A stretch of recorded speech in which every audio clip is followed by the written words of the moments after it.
Hi, I'm Ethan. Hi, I'm Brian. So what we did here is we took this mercury source and positioned it right here, and then we measured the distance between these two mirrors. And after we did that, we took a pencil to calibrate the mirror so that we could see fringes appear on here.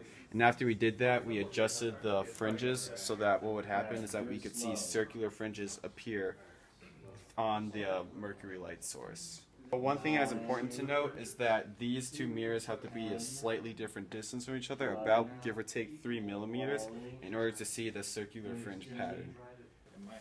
For the straight light fringes, you have the mirrors being an equal distance from one another, except one of them is tilted at a certain angle, and this will create straight line fringes, which are also known as fringes of equal thickness.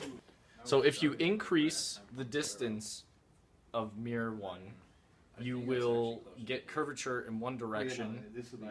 The fringes will stop looking like this and look more like this, and then you go the other way, you decrease it right at where they're at the same distance, it's like this, and then the other direction you get that because they're starting to tend towards back the fringes of equal inclination. As you change the distance of M1, if you increase it, the fringe pattern will expand, and if you decrease it, it will collapse. The circular fringes themselves are called fringes of equal inclination because they have equal inclination. Replaced it with this white light source, this diffuser, and then this filter right here.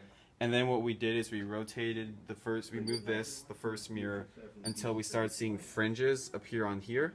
And then after we did that, we took this off, and then you could see the color fringes, with there being a black fringe in the middle and the color fringes going outwards.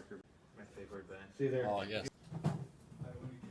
So when you have white spacing fringes, it is a combination of all visible light in the visible light spectrum. And as we learned in last lab, this is an equation for determining fringe spacing, whereas completely dependent on the wavelength. So we see separation because a higher wavelength will increase the fringe spacing. In order to calibrate the interferometer, what we did is we used a card, and then by shining through the card, we adjusted the mirrors to where the brightest points lined up. We then introduced a 25mm focal length lens. We used the projected pattern of fringes to create the fringes of equal inclination, and then used the adjustment of mirror 1 to change the order of fringes, and then from there we determined our amount of microns per division.